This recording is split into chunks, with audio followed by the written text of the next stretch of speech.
filósofo Severino Ng'uenha, académico, também reitor da Universidade Técnica de Moçambique. Ele já está conosco aqui em estúdio. Saúdo, Dr. Severino Ng'uenha. Boa noite, bem-vindo ao Noite Informativa. Boa noite, muito obrigado.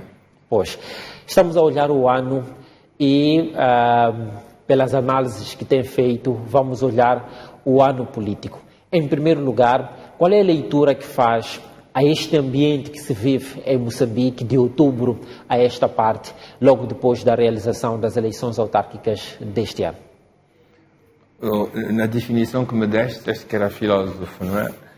E uma das características dos filósofos da filosofia é sempre priorizar o devir, o que há de ser, o que pode ser, ou o que deve ser. Priorizar o futuro e olhar sempre para o passado em função das coisas que queremos construir, olhar sempre o passado como alguma coisa a ser modificado, melhorado, alterado, em função de um futuro a construir. Então a premissa que eu queria pôr é que o foco da nossa maneira de nos posicionarmos neste fim do ano não tem que ser aquilo que aconteceu, mas aquilo que deve acontecer para que o percurso moçambicano continue a ser um processo evolutivo em todos os seus sentidos. E o que aconteceu, o que nos deve ensinar? Que nós temos muitas correções a fazer na nossa maneira de estar juntos em sociedade, que as nossas políticas têm que ser mais viradas para um debate democrático, primeiro no interior dos próprios partidos políticos, depois entre os partidos políticos entre eles, que é preciso ter instâncias, instituições que garantam o máximo de transparência para que não haja embrulhos que levem a conflitos. Em terceiro lugar, que aquilo que sairá das urnas com uma transparência deve ser respeitado, mesmo que isso nos custe, ou que custe uma das partes, porque é só assim que se consegue implementar um clima de justiça, um clima de democracia e, em definitiva, um clima de paz entre cidadãos, entre grupos em todo Moçambique. Sente que falta este diálogo dentro das formações políticas em Moçambique, olhando para todas elas? Olha, democracia quer dizer isso, né? Debate de ideias. Quer dizer que o povo manda, o povo supostamente governa, e ela governa escolhendo como seus representantes aqueles, digamos assim, que fazem propostas mais atinentes com as preocupações que elas vivem bem determinadas. A primeira coisa que nós constatamos é uma política sem ideias. Nós não temos propostas que vêm dos partidos que governam ou que estão na oposição. Temos um histórico que é apresentado, que é exibido para Frelimo, o vencedor da guerra para a independência e a governação dos 45 anos da independência de Moçambique. Para Renamo, a instituição da democracia como alguma coisa que lhe seria devido, e os outros partidos por não terem participado na dimensão bélica que Moçambique conheceu durante 36 anos. Isso são trunfos históricos muito importantes e que vão continuar a habitar cada uma das historicidades dos partidos apenas citados. Isso não obstante, a vida é sempre um olhar para frente. E aquilo que nós fizemos bem no passado pode nos servir para garantir que vamos continuar a querer fazer bem. Mas não vai garantir que nós sejamos os melhores indicados para continuar a governar um país no momento determinado. Podemos ser-lo se formos capazes de nos metamorfosear, nos adaptarmos às mudanças dos tempos, trazermos propostas mais lúcidas e mais à altura dos desafios com que o país está confrontado. E o que está a acontecer é que nós ficamos nos slogans, nos nossos históricos, e estamos a negligenciar aquilo que é a componente mais importante de uma vida democrática, que é a proposta de ideias. Não há proposta de ideias que saem da Frelimo, que sejam claras, que eu conheça, a não ser que fomos nós que fizemos, nós é que fazemos.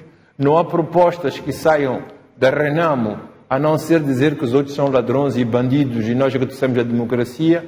Não há proposta do MDM, da nova democracia, que alguém possa dizer, olha, as propostas que foram feitas, ou que estão sendo feitas são estas, e por isso eu vou aderir a este partido ou não. E isto é uma falta enorme para um debate de ideias claro e lúcido e para criar uma superfície onde a democracia se pode implementar.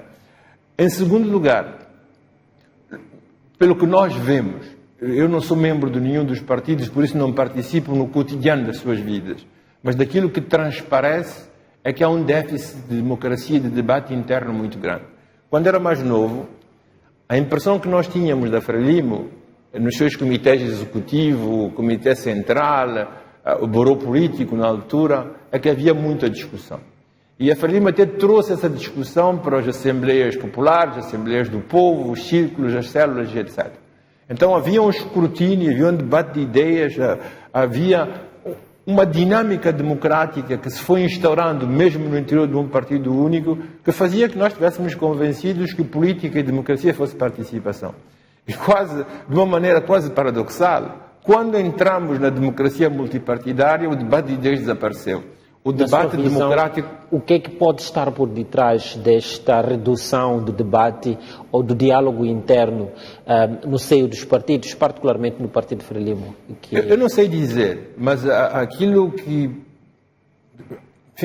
sai para fora, aquilo que nós podemos ler, é que aquele debate democrático que tinha supostamente, quer dizer, da Frelimo durante muitos anos, hoje ela não existe. Nós tivemos a história do Castigulanga, tivemos a história do Samito, quer dizer, todos aqueles que ousam dizer alguma coisa fora são chamados a atenção porque deviam dizê-lo dentro, e se não o dizem dentro é porque eles mesmos dizem que dentro, afinal de contas, os órgãos não estão a funcionar convenientemente, que a vontade das partes não é respeitada. Eu lembro-me de ouvir uma vez o secretário do partido dizer que não tens que querer,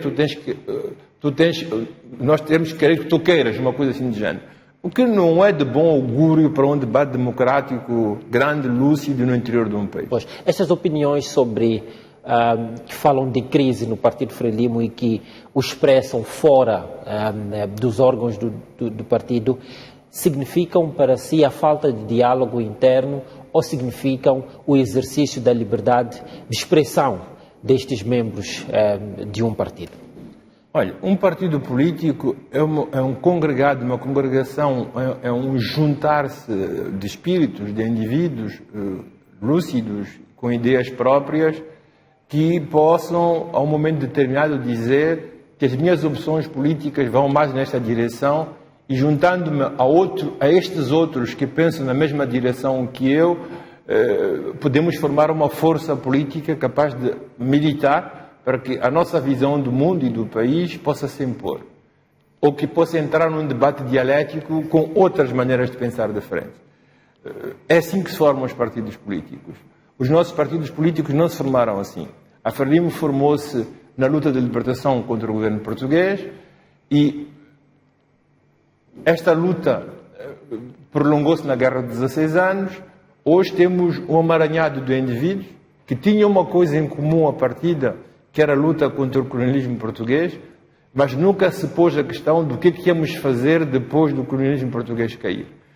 Tivemos uma opção socialista, foi comum, foi para todo o país, e todas as pessoas que militavam nesse partido, que juntaram-se a esse partido, continuam a estar dentro dele, a juntar-se a ele no momento em que nem o colonialismo existe, ou já não existe, ou nas formas em que existia, nem a Guerra de 16 anos existe, ou continua a existir nas formas que existia. Ora, hoje estamos num novo ponto de partida. Estamos num ponto de partida em que os indivíduos, olhando uns para os outros, têm que se dizer: estamos na era pós-liberal ou ultraliberal. Estamos na era pós-política. Não há praticamente partidos de esquerda. O movimento de esquerda, que nasceu em 17, foi derrotado na queda do Muro de Berlim. Estamos todos quase na direita da esteira política e económica internacional. Em todo o caso, nascem forças para se dizer como é que nos posicionamos, como é que nos pensamos, como nos orientamos, como nos organizamos no novo figurino político e económico do país, do continente e do mundo. Falta aquilo que chamam de um inimigo comum, tanto para os membros de partidos como para toda a sociedade? Não são os inimigos que definem a unidade de ideias. Falta uma visão comum de sociedade. Falta que os indivíduos se digam, primeiro, olha, nós somos um país chamado Moçambique, somos 32 milhões de habitantes, nós somos um país situado numa região determinada, aqui no sul do continente africano, nós temos problemas específicos, somos um povo, historicamente, mas com etnicidades diferentes, temos religiões diferentes.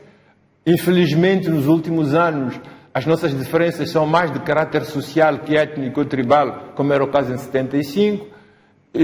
Temos problemas de déficits enormes a nível escolar, a nível de saúde, a nível de trabalho, a nível económico. Pensar juntos para formar um partido significa pegar em todo este histórico, a nossa situação geopolítica e económica nacional e na região, significa pegar nos problemas do Moçambique de hoje, com que estamos confrontados, e dizer assim, como é que nós pensamos poder fazer face a estes problemas com que Moçambique está confrontado? Por-se a questão assim, significa que todos devíamos admitir, em primeiro lugar, para ser um partido moçambicano histórico da unidade nacional. Devíamos admitir, em segundo lugar, o nosso posicionamento geográfico, que não podemos alterar, somos como somos. Devíamos reconhecer as dificuldades e os problemas com que o país são confrontados. Ora, a análise dos problemas começa a ser uma perspectiva que pode criar diferenças. Nem todos olhamos para os problemas da mesma maneira. E, de consequência, nem todos temos perspectivas de solução homogéneas, unívocas, iguais. Como criar assim uma visão comum? É isso mesmo que vai criar a diferenciação entre partidos políticos. Aqueles que veem diferentemente o nosso presente e que, de consequência, perspectivam as soluções dos nossos conflitos de maneiras diferentes. Se tu entras na Frelimo de hoje e tu perguntas, será que vocês têm a mesma visão de Moçambique? Eles vão ter a mesma visão de Moçambique histórico, de Moçambique na sua situação geopolítica. Mas será que a análise que eles fazem da situação de Moçambique de hoje é igual? Será que aquilo que possam perspectivar como saída da situação que nos encontramos e nos encaminharmos em direção a mais desenvolvimento, a mais prosperidade, a mais equidade, a mais redistribuição, a luta contra a pobreza, luta contra a guerra, é homogénea e unívoca? Se ela não é unívoca, a pergunta é, o que é que faz com que esses indivíduos, tão diferentes na sua maneira de perceber o presente e perspectivar o futuro, continuem juntos a somar-se a um partido político? Se eles continuam juntos pelo histórico da Frelimo, eles têm que ter um diálogo para clarificar as razões de estarem juntos dentro de um aglomerado político. E até perspectivar a possibilidade de dizer, enfim, nós temos que nos separar. Separar e dividir-se queria dizer que não há convergência possível entre a maneira como a gente olha para o presente e prospecta o futuro. Mas, exatamente porque há de haver diferenças, tem que haver um debate político no interior do partido. Aquilo que faz a democracia de um partido não é tanto o lugar de nascimento. Pode haver alas políticas, é bom que hajam, mas essas alas não podem ser ligadas a regiões, a raças, às origens, ao lugar histórico do passado. Elas têm que existir na maneira na radiografia que nós fazemos do Moçambique de hoje e na maneira como nós prospectamos, a maneira como queremos resolver isso. Mas isto supõe ideias, isto supõe possibilidade de discussão livre e aberta. É isto que sempre que fala. E isto não aparece, não existe. A gente não sabe quem é quem pensa o quê. A gente sabe simplesmente que existe um grupo de indivíduos na umbrella de uma Frelimo cuja unicidade tem mais a ver com o passado que com o presente e, de consequência, como é com o prospecto do futuro. Permita-me que diga que esta mesma observação a gente pode fazer nos outros partidos. A gente vê uma reunião, se a gente perguntar qual é a base axiológica, qual é o munus de unidade, o que é que faz com que indivíduos tão diferentes estejam juntos num partido, havemos de voltar para um histórico do passado. Que, como eu disse para a Frelimo, é bom que esse histórico exista e ninguém vai lhes tirar o histórico. A gente pode ter interpretações diferentes e cada um livre de fazer as suas próprias interpretações. Isso não obstante, não podemos ter um partido que existe como anti-Frelimo, como anti-marxismo, como ela tem que nos prospectar ideias. E essas ideias, essas soluções que ela pode dizer que a Frelimo roubaram, enganaram, pode ser verdade. Mas isto não é uma solução ao problema. Há uma leitura objetiva do problema. A Renamo ainda tem este problema, apesar de ter deixado as armas e se considerar que é um partido que está num processo de transformação, isto é, faz política agora sem a ameaça do regresso à guerra? Eu sinto que nós temos um grande déficit de discussão de ideias.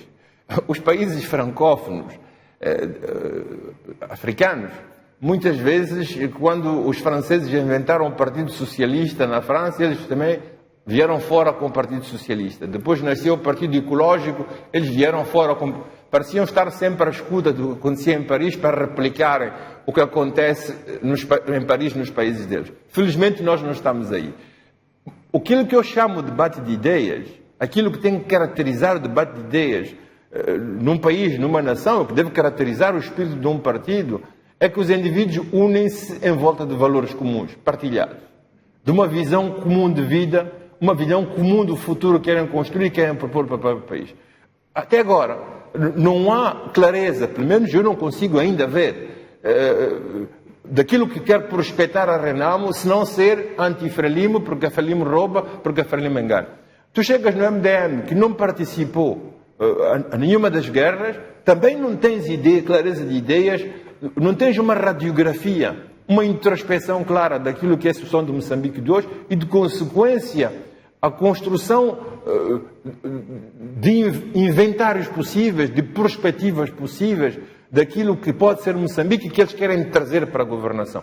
Então, este debate de ideias sobre a nossa situação atual, 32 milhões de pessoas, em que 90% não pagam impostos, mais de metade não tem lugar nas escolas, em que a saúde é precária, em que não conseguimos dar alimentação a mais de 90 crianças por dia, estradas estragadas, pontes a caírem, empobrecimento constante, endividamento a aumentar e etc. Estes são os problemas de Moçambique. É sobre a compreensão destes problemas e a perspectiva de solução que as ideias têm que se formar. Não se trata de ir buscar as ideias de Platão, de Montesquieu, de Rousseau. Isso é um background teórico, filosófico, histórico, que é importante saber, até para saber ter um vocabulário e uma perspectiva de análise que pouse sobre um histórico mais global e que ultrapassa o nosso. Mas é sobre Moçambique e é a partir de Moçambique que tem que nascer ideias. Eu quero repetir, situação real de Moçambique, uma radiografia de Moçambique. É mais de 90% de gente que não tem 2 refeições por dia, são os hospitais sem medicamentos, são as escolas com nível sempre mais baixo, são as estradas que não funcionam, é o desemprego dos jovens, é uma guerra no norte. Chegaremos aí quando, lá mais adiante, falarmos do manifesto por uma terceira via. Antes de sairmos desta dimensão dos partidos, gostava de questionar-lhe o seguinte. Pensa que a Frelimo, como é importante falar sobre este partido, porque é o que dirige o Estado desde que somos independentes. E a sua situação interna, ela pode ter impacto sobre a forma como todos nós somos governados. Sente que este partido está em crise, como nas últimas semanas ouvimos muitas vozes a defenderem esta perspectiva? E mais, encontra alguma coisa em comum entre a chamada crise da Frelimo em Moçambique e a chamada crise de outros partidos libertadores aqui na região? Na África do Sul, ouvimos Jacob Zuma recentemente a deixar o partido e anunciar a criação de um novo partido. Em Angola, pede-se um congresso extraordinário para falar sobre a liderança do partido. No Zimbábue, os resultados eleitorais do ZANU-PF também já não são os mesmos do passado. Olha, primeiro é assim, nós temos vindo a falar de crise. E há quem diz que não há crise, há quem diz que insiste que há crise. E a leitura do exterior que nós temos, até porque nós, como cidadãos deste país, falamos com uns e outros que são membros do partido, que a Frelimo passa por um momento complicado e difícil, como muitos outros que passou na sua história. Enfim, não é? Durante a Guerra da Libertação, o que a historiografia nos ensina, houve momentos de crise muito grandes. E depois da independência também, quando começou a guerra dos 16 anos, Ian Smith ainda com Chico Alaquala, ou a morte de Samora Machel, os problemas das dívidas ocultas. Nós tivemos muitos momentos de crise porque a Frelimo passou. Mas, como dizem os chineses, a crise pode ser uma coisa que nos atira por terra abaixo porque ficamos defetistas, ou como pode ser ocasião de ressaltarmos, ganharmos nova pujança e irmos para frente com mais energia. Assume este momento como uma crise? Eu assumo este momento como um momento que é Frelimo de dificuldades que temos que ultrapassar. E é muito importante dizer, se fosse um partido, você imagina, o Desportivo de Maputo, um histórico clube de futebol nacional, está em crise, eu ouvi dizer que penhoraram até os edifícios, etc. Isso interessa particularmente aos adeptos do desportivo. Mas alguém que tem uma consciência nacional e do papel e do lugar que ocupou o Desportivo de Maputo no panorama do desporto moçambicano, a gente diz, meu Deus, aquilo faz parte da nossa história. Ora, a Frelimo não só faz parte da nossa história, mas é também o partido que, até prova do contrário, governou e provavelmente vai continuar a governar nos próximos anos. Por isso, aquilo que acontece na Frelimo interessa em primeira mão a todos os moçambicanos. Então, interessa a todos nós que este momento difícil seja ultrapassado. Para a estabilidade do país. Para a estabilidade da Frelimo, que é condição, em parte, da estabilidade do próprio país. Por isso, é no interesse de todos nós que a Frelimo reencontre praticamente as suas linhas férreas e que o comboio pouse sobre alguma coisa de mais seguro, com uma visão do mundo. Frelimo, quando chegou, tinha uma visão do mundo, boa ou má que fosse, partilhada por todos ou não. Havia uma direção, sabíamos o que queríamos. Um dos grandes problemas que nós temos hoje é que não se percebe muito bem o que se pretende, não se pretende muito bem se todas as pessoas sentam na mesa, comungam os mesmos ideais, que estão juntos uns com os outros, se houve infiltração de indivíduos que não deviam estar lá, mas que estão. Mas a verdade é que a crise que se atravessa no interior do partido do Frelimo acaba tendo repercussões na vida não só da Frelimo, mas dos moçambicanos e do país no seu conjunto. Olha aqui, é a Frelimo que governa, é a Frelimo que faz os contratos com as grandes multinacionais, é a Frelimo que chama os ruandeses para defender o país, é a Frelimo que se mete de acordo com o SADC para a defesa da nossa nação, é a Frelimo que negocia o estádio da nossa moeda, é a Frelimo que decide aquilo que é o nosso programa de educação, a estrutura da nossa saúde, etc. Quer dizer, uma crise na Frelimo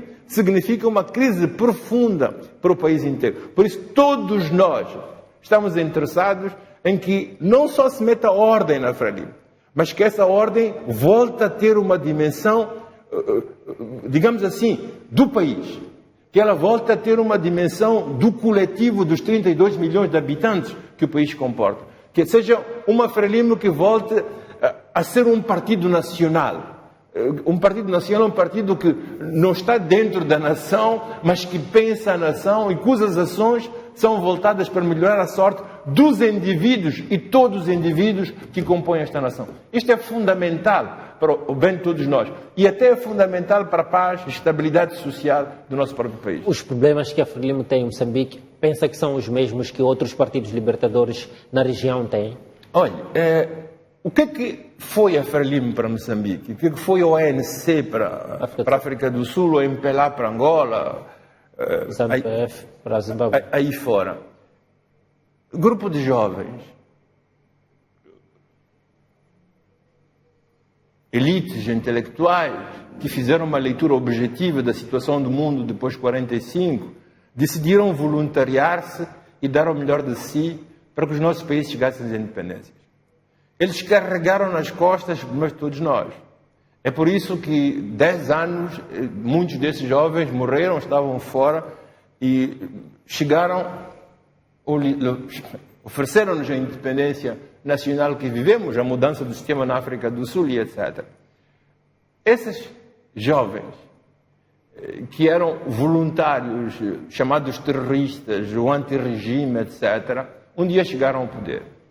Chegando ao poder, em Moçambique ficaram imediatamente confrontados com a Guerra da Rodésia e mais tarde com a África do Sul, a Guerra de 16 anos. Tínhamos a NATO a ajudar, primeiro Portugal, depois ajudar a Renamo na altura, por viés muito diferentes, complicados, mas sempre presentes. A Frelimo carregou nas suas costas aquilo que era a sorte e o destino do povo de Moçambique durante mais de meio século. Eu queria até mudar a narrativa e dizer assim, é preciso começar a libertar a Frelimo do peso que carregou durante muitos anos. É preciso libertar o ANC do peso que carregou durante muitos anos. É preciso libertar o MPLA, porque eles foram aqueles que assumiram a sorte de todos nós durante mais de meio século. Nós temos que libertá-los deste peso, temos que começar a partilhar este peso com outras forças nacionais, políticas e jovens com mais energia. Esta libertação significa alternância? Eles também têm que começar a pensar que aquilo que era a responsabilidade histórica deles, aquilo que foi a missão que eles próprios se deram, chega um momento que tem que se despir dela e dizer que nós fizemos a nossa parte e a história tem que continuar. Porque o maior paradoxo que pudesse existir, e infelizmente o que acontece, é que de tal maneira nós nos sentimos como os que estão investidos numa missão histórica, que chega um momento que os outros dizem, atenção que a tua missão histórica acabou e tu renitentemente continuas a querer ver-te, olhas para ti como aquele que encarna a missão histórica de um país.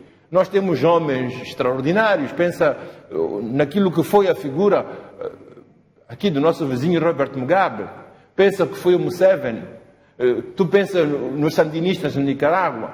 Há muita gente que jogou um papel extremamente importante para a libertação dos seus próprios povos, mas por não ter sabido, no momento dado, tirar-se do lugar e permitir que a vida possa continuar, porque eles não são profetas definitivos. Pelos profetas, você lembra-se, o profeta que indicou a terra prometida, Deus não o deixou entrar, ele morreu antes de meter os pés. Então quer dizer que é preciso despir e ajudar a Frelimo a despir-se, ajudar os partidos libertadores a despirem-se desta veste profética, de serem os únicos e aqueles que trouxeram a independência e por isso têm que continuar a governar, porque se haverá desenvolvimento e haverá mudança, vamos chamar assim, de relações sociais, só pode ser trazido por eles. Há uma renitência da parte deles e aquilo que é pior é que é a nova geração que substitui os velhos, que vê-se como, digamos assim, portadora desta missão. Se ela portasse a missão nos valores dos antigos, então diríamos que o partido continua a ser portador de uma missão.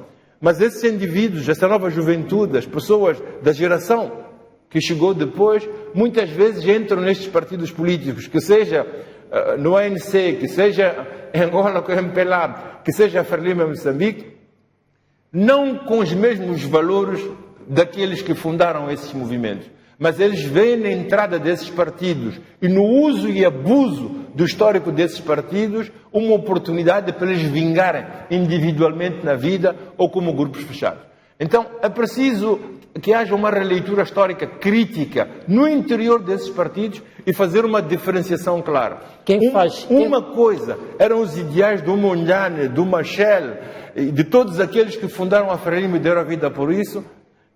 Outra é a geração de jovens que entraram, que não conheceram luta de libertação nacional, que entraram na Frelimo por vias muito diferentes e que hoje estão no leme, são os timoneiros desta Frelimo. Porém, os valores que eles têm não são os valores que foram defendidos antes. Isto é válido para Moçambique, isto é válido para o MPLA, isto é válido para o ANC. Quem lidera o processo de mudança, a passagem do bastão, é uma força endógena ou exógena? Olha, nós de fora, nós podemos fazer o que estamos a fazer aqui. Nós podemos fazer análises críticas, podemos ter bonitas e brilhantes ideias, mas tem que despoletar um conflito no interior dessas forças. A palavra conflito não quer dizer oposição, não quer dizer luta, não quer dizer rixa. Quer dizer que tem que haver uma dialética de ideias, uma discussão aberta sobre o que é a Frelimo hoje, o que é a ANC hoje, o que é o MPLA hoje. Mas tem que haver uma segunda discussão. Será que na configuração atual de Moçambique, da região e do mundo, estas forças, como se apresentam, são as mais indicadas para fazer face às metamorfoses sociais, históricas e económicas com que estamos confrontados? esta discussão tem que ser feita no interior dos próprios partidos, porque se não tiverem coragem de as fazer, elas vão ser gradualmente metidas de fora. O PIGC, na Guiné-Bissau, esteve na oposição muitos anos. Em Cabo Verde houve alternância política, de muitas maneiras, entre partidos muito diferentes, mas houve a sapiência de fazer uma introspeção crítica no interior dos partidos, houve a sapiência crítica de pensar que eles não são os únicos que podem gerir o país. Mas tu vais-me dizer que Cabo Verde e Guiné-Bissau não têm os recursos de Moçambique e de Angola, por isso é relativamente mais simples, porque o que está a acontecer agora é que uma metamorfose produziu-se no interior dos partidos políticos. No ANC, no MPLA e na Frelimo. Mas foi uma metamorfose em que novas elites, muitas vezes mais por ganância pessoal, mais por interesses de grupos e individuais que por os ideais que estavam à partida, acabaram dominando esses partidos. E é isso que faz com que eles tenham perdido o foco, e é o individualismo destes pequenos grupos que faz com que estejam desfasados em relação à realidade social. Eles são uma força económica de luta. Eles são uma força económica legítima como força de luta. Como gente quer se posicionar na sociedade. O que não é legítimo é fazê-lo em nome do histórico da Frelimo, do ANC, da MPLA, que eles não pertencem em termos de ideais, mas em termos de oportunismo. Bem, professor, muito ainda podíamos falar sobre os partidos políticos, mas vamos fazer uma pequena transição. Vamos falar sobre o processo eleitoral que o país viveu, que foi, digamos, um dos maiores marcos, pelo menos a nível político, de 2023. São eleições muito contestadas, eleições que foram validadas pelos órgãos de soberania, os tribunais, o Conselho Constitucional, mesmo que estes órgãos reconheçam irregularidades e ilícitos eleitorais que aconteceram durante este processo. Como olha para o processo eleitoral que registramos, vivemos este ano, e esta componente da validação, mesmo com reconhecimento de falhas?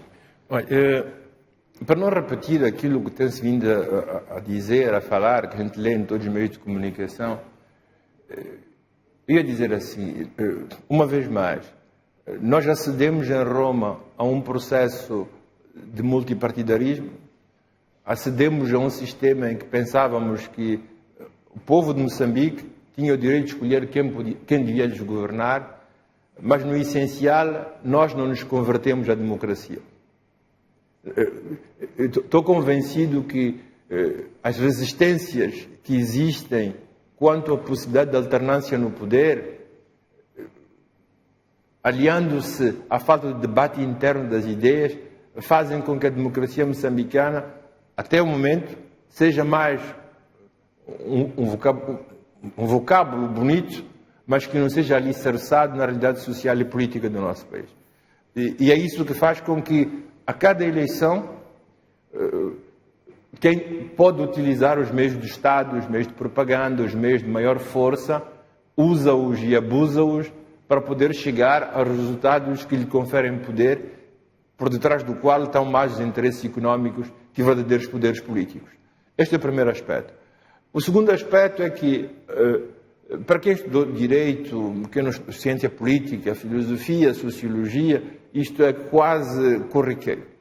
É que a democracia, depois de Locke, que cria 2 poderes, chegou a 3 poderes com Montesquieu, e agora, depois dos conflitos nos Estados Unidos, começou-se a falar nos anos 50 de 4 poderes. É meio de comunicação social como um dos poderes fundamentais para a ciência da democracia. Esses 3 poderes servem para se equilibrar, na visão de Montesquieu, para se vigiar reciprocamente. Porque a gente reconhece que, enquanto homens, por quanta boa vontade que possamos ter, somos todos sujeitos a falhas, a corrupção, a tentações e etc. Então, as instituições são o garante, não se substituem as nossas consciências, mas, de certa maneira, permitem uma equilibragem que faz com que o processo possa desenrolar de maneira mais transparente possível, seja em governação, seja ainda em processos eleitorais. Ora, o nosso sistema, a maneira como fizemos em Roma, é que nós não temos instituições independentes e sólidas. E é falta de instituições independentes e sólidas que faz com que, bem ou mal, as instâncias judiciárias como as instâncias têm que arbitrar os processos eleitorais, acabam pendendo para um dos lados. Há uma coisa que aconteceu em Roma, é que quem está na CNE são os partidos, como quem está no Parlamento são os partidos, quem está nos tribunais são muitas vezes pessoas lá colocadas pelo voto de confiança de quem governa o país e cuja liberdade de ação e de pronunciamento não são completamente independentes. Então eu penso que aquilo que aconteceu no nosso país foi extremamente grave e nós podemos fazer uma exegese. Dizer, no distrito tal, no município tal, na cidade tal, aconteceu isto e o tribunal tomou esta decisão sabendo os resultados, etc. E podemos escrever aqui bíblias inteiras sobre o que aconteceu. Mas o mais importante para mim é as lições que temos que tirar para que em próximo outubro não caiamos nos mesmos erros. A primeira coisa que digo é isto. Nós precisamos, para parecermos a um país democrático, de um judiciário mais competente, mais pungente, mais forte, mais sólido, mas sobretudo mais independente. Ele não tem que obedecer a partidos nenhuns. E uma das condições para que isso exista é que o processo de eleição das pessoas que compõem esses órgãos não deve ser apanágio exclusivo, único dos partidos e, no caso do vertente, do partido que governa. Porque, se assim continuarmos, por quanto esforço possamos fazer em caminho democrático, por quanto número de partidos possamos continuar a aumentar, vamos chegar sempre aos mesmos resultados. Insatisfação de todos, crítica de todos, trafolhices das instituições que são supostas ser justiceiras, ser transparentes, mas sem fazermos um passo. Isso leva-nos a quê? Isso leva-nos a conflitos sociais. Leva-nos àquelas manifestações que vemos em todas as províncias, com tiros, com balas dispersas que matam pessoas, dias de trabalho que não são de trabalho, são de manifestações, a ideia de que os que comandam, os que governam, que dão ordens, não são legítimos, porque se autoproclamaram contra a vontade popular. Isto chama-se uma crise de sociedade. A mim parece que a única maneira de sairmos disto é fortificarmos as nossas instituições e, sobretudo, no processo de nomeação das pessoas que encabeçam os vários órgãos, haja uma separação neta entre aquilo que releva do Executivo e aquilo que releva do Judiciário, no caso. Numa sociedade com um histórico de partido único, oficialmente, antes da década de 90, depois um Estado multipartidário, uma democracia multipartidária, mas ainda com cultura de partido único, que se reflete, tal como disse, nos três poderes. É possível sonhar com um Estado com esta separação efetiva de poderes? Era suposto que os tribunais fossem independentes, mas, tal como disse, nem sempre eles são. De onde é que começa efetivamente a mudança? Um exemplo concreto é que durante este processo eleitoral, quando ele foi repetido, houve um nível alto de abstenção. E ouvimos nas entrevistas diariamente as pessoas a perguntarem para que serve o nosso voto. De onde é que se começa a ter esperança de que isto mude? Olha, duas coisas. Nós podemos ser catastrofistas e dizermos que estamos perdidos eternamente e que nada pode mudar, nada pode avançar no nosso país. E nessa altura, quando somos catastrofistas, o que acontece é que muitos jovens dizem que em Moçambique não se pode e eu vou embora. Eu quero apanhar uma bolsa de estudos ou quero abrir para ir para Portugal e trabalhar na África do Sul. A gente demite-se de Moçambique. E nós não temos direito a demitir-nos de Moçambique. Não demitir-nos de Moçambique também não significa sombrarmos, digamos assim, num pessimismo que não nos permite sonhar à frente. Se eu olho para as coisas de uma outra perspectiva, vou dizer o seguinte. Nós vimos pela primeira vez alguns juristas investidos de poder a dizer que não, as eleições não foram justas em alguns municípios. O que não acontecia há 10 anos atrás. Nós ouvimos o Conselho dos advogados, a Ordem dos Advogados, a dizer que quer separação de poderes. Nós ouvimos pessoas das hostes mais importantes dos poderes judiciários constituídos a dizer que há um déficit de liberdade da justiça em termos de Moçambique. Há uma tomada de consciência que paulatinamente vai se fazendo. E eu tenho a impressão do seguinte: tenho a impressão que o momento que nós vivemos é propício para empurrarmos uma maior independência dos poderes constituídos. Estamos numa crise, como falávamos antes, que a gente não sabe o que vai acontecer. Mais manifestações, mais conflitos, mais reivindicações. Como é que vamos sair disto? Este é o momento propício para dizermos que a questão não é destas eleições. A questão é estrutural. A questão é que em 75 tivemos um partido único. Em 90, 92 tivemos um multipartidarismo, mas todas as funções que eram do Estado, que eram administrativas até, eram exercidas por pessoas ou do partido ou cooptadas por ele. O que está a acontecer agora é o momento de fazermos uma interrogação mais profunda. Não será o momento de pensarmos que os reitores das universidades, que os juízes dos tribunais, que muitas pessoas que exercem funções puramente administrativas não tenham que ser escolhidas e nomeadas nem pelo Presidente, nem pelo Primeiro-Ministro, nem por pessoas que estão ligadas ao partido porque são do partido, mas pelas suas competências. Não é? Talvez seja um bom momento da sociedade fazer pressão.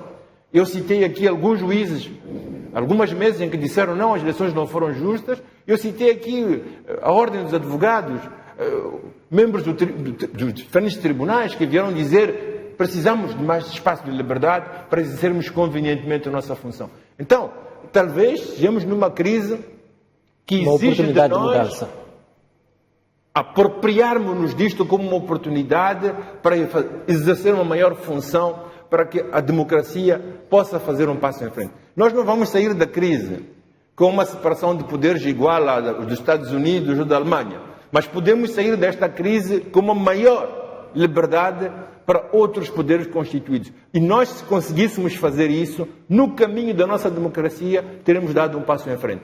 É por isto que eu milito, é isto que eu penso que devia acontecer nos meses que antecipam, digamos assim, que vêm antes de dezembro, de outubro, quando são as eleições presidenciais. Pois. E por falar nos meses que aproximam, vamos falar agora de 2024. É ano eleitoral, é ano de sucessão na direção do Estado, mas para chegarmos a quem é o próximo chefe de Estado, é preciso olharmos primeiro para os processos dentro dos próprios partidos.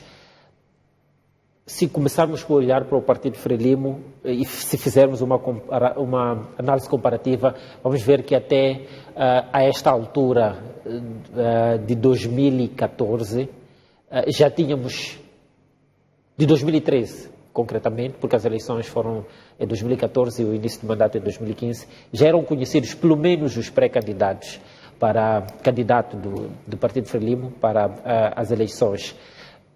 Agora não temos. O que é que isto significa para si? Olha,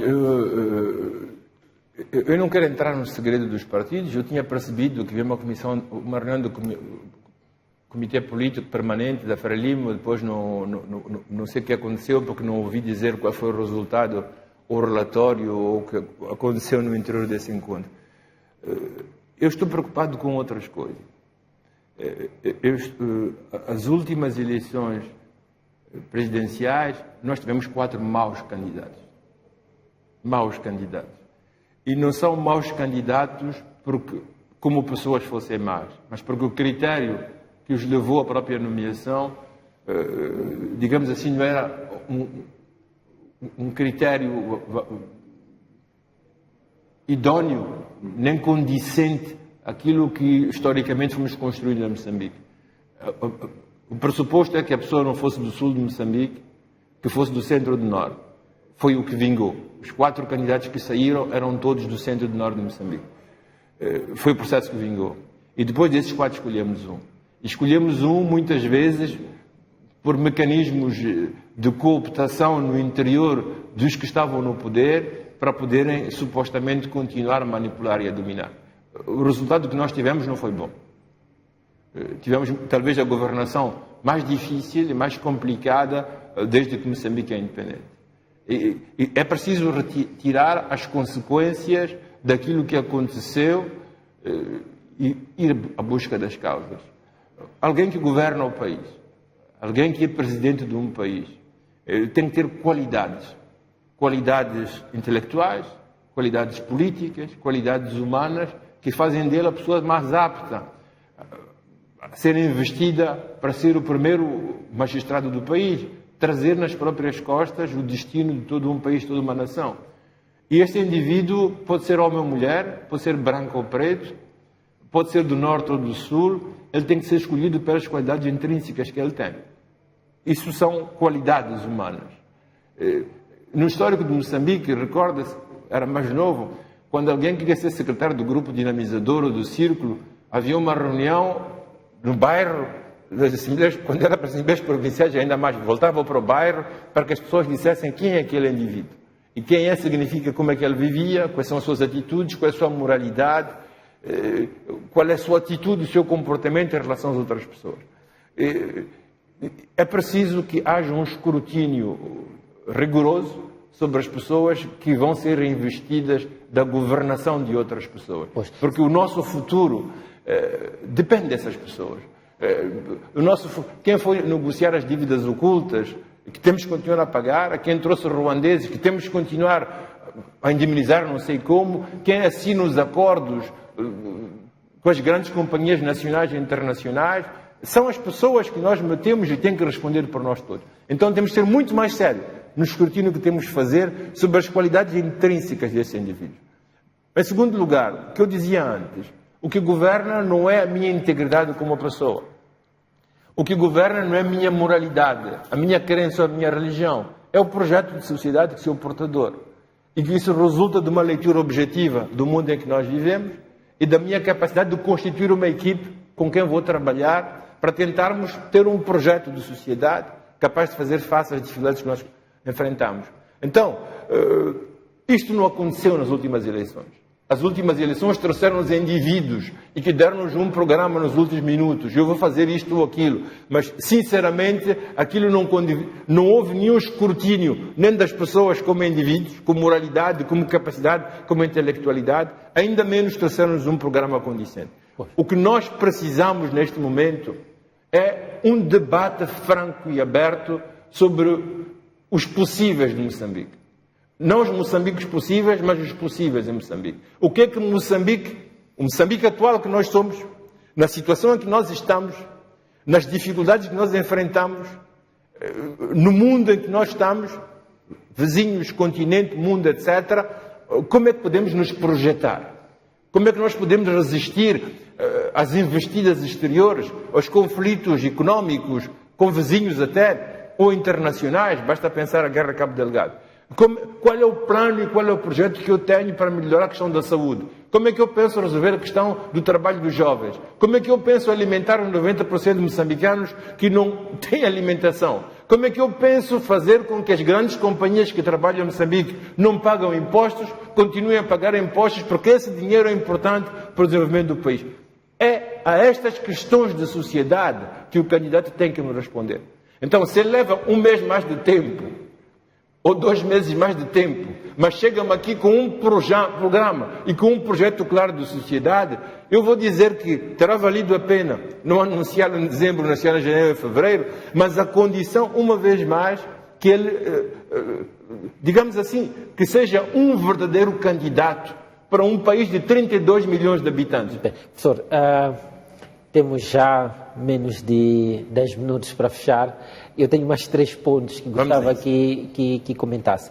Em primeiro lugar, falou de candidatos fracos no último processo eleitoral. Como é que a oposição, olhando já para ela, constrói candidatos fortes? Há uma cultura entre os partidos em que o líder do partido é que é candidato a chefe de Estado. Devemos continuar por aí? A Guiné-Bissau, o chefe do PIGC, Simões Pereira, não aceitou ser primeiro-ministro, ficou no Parlamento.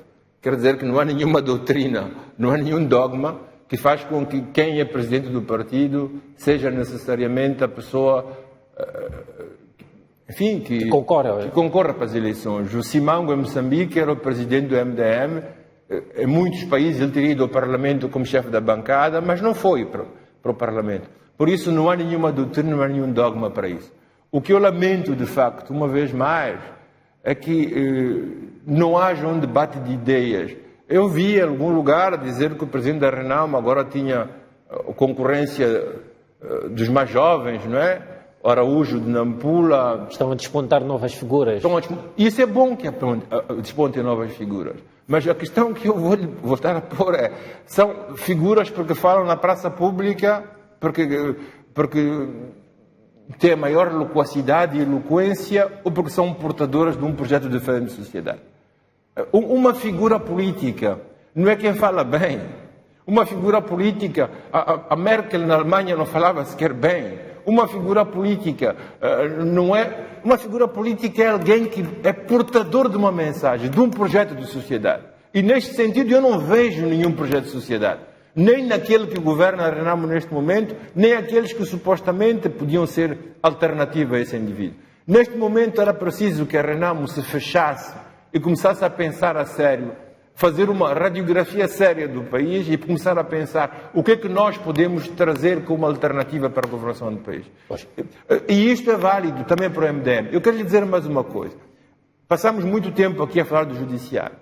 Uma das coisas sobre as quais as oposições, a Renamo e o MDM, deviam se bater, se fossem partidos políticos, digamos assim, orientados ao bem comum, é a questão do Parlamento.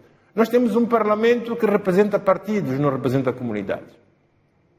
O nosso Parlamento tem os membros da Frelimo, da MDM e da Renamo. Nenhum deles presta conta às comunidades. Qual seria o projeto ideal? As comunidades não são representadas no Parlamento. Moçambique tem 32 milhões de pessoas. Quem vive nas capitais, quem vive no campo, quem vive... Eu fui uma vez a uma reunião com os administradores em Tete. E quando os administradores apresentavam a situação do país, vinham de lágrimas nos olhos. As situações de Moçambique, em certas zonas, são complicadas. E quem é que traz a voz dessas populações para dentro do Parlamento? Se o parlamentar vive no Maputo, na Beira e na Nampula e representa simplesmente o Partido Frelimo. O Parlamento é o lugar da palavra, é o parlatório. Mas a gente chama Casa do Povo, de todo o povo. E o parlamentar é representante, supostamente, destas comunidades. Ele devia vir ao Parlamento, a dizer, eu sou de Nampula, a minha comunidade tem este problema. Eu sou de Pemba, não conseguimos dormir por causa da guerra. Eu sou de Gaza, temos erosão por causa disto. O Parlamento é para isso. E o lugar de debate político não é simplesmente governar e ser executivo. O Parlamento é onde se fazem as leis. E o nosso Parlamento não propõe leis. Todas as leis que nós temos vêm do executivo e um bocadinho da sociedade civil. O resto é o governo que propõe. Então, fazer política, entender bem a missão que eles têm, em minha opinião, as possibilidades para que a Renamo ganhe as próximas eleições presidenciais são parcas. São muito fracas, não só pelas embrulhadas que a Frelimo habituou-nos a fazer e que tornou-se campeã nisso, mas porque as figuras que a Frelimo pode apresentar, a máquina que pode ter, a experiência que pode ter, me parece mais pungente.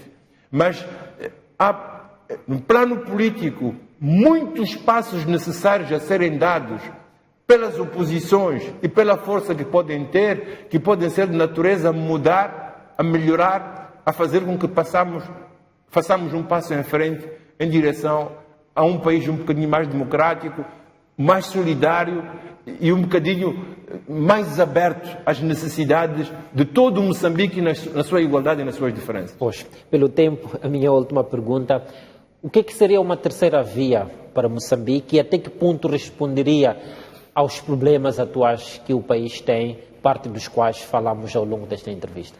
Olha, quando escrevemos a terceira via, primeiro chegamos que era um manifesto. E algumas pessoas disseram, isso parece um manifesto do Partido Comunista, até porque nós utilizamos algumas palavras que o manifesto estão escritas. Inspirámos-nos no modelo teórico do que foi o manifesto de Karl Marx e Friedrich Engels. Não há dúvida nenhuma. Em segundo lugar, houve aqueles que disseram que Giddens, né? E Tony Blair com a ideia da terceira via. A terceira via para eles era uma espécie de caminho alternativo entre os 12 extremos que se combateram desde 17 até o fim da Guerra Fria. Quer dizer, a esquerda e a direita. Então, criar um centro em que alguns valores da esquerda e da direita fossem retomados, aglutinados, criar uma via que fosse mais intermediária, mais conciliatória. A nossa terceira via tem a ver com a nossa história.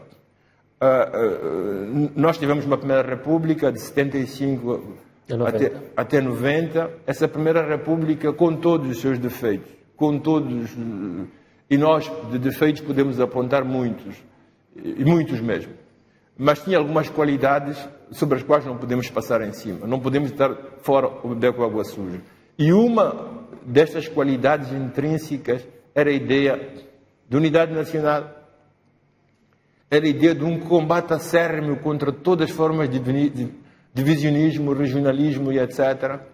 Era a ideia de que o futuro dependia de nós, não havia FMI, o Banco Mundial, nem ficámos à espera que alguém nos desse de comer, como estamos a fazer hoje, mas sobretudo a ideia distributiva, quer dizer a justiça social, dar a todos um bocadinho. Havia pouco, mas o pouco que havia era para todos nós. Abriram-se as escolas para todos.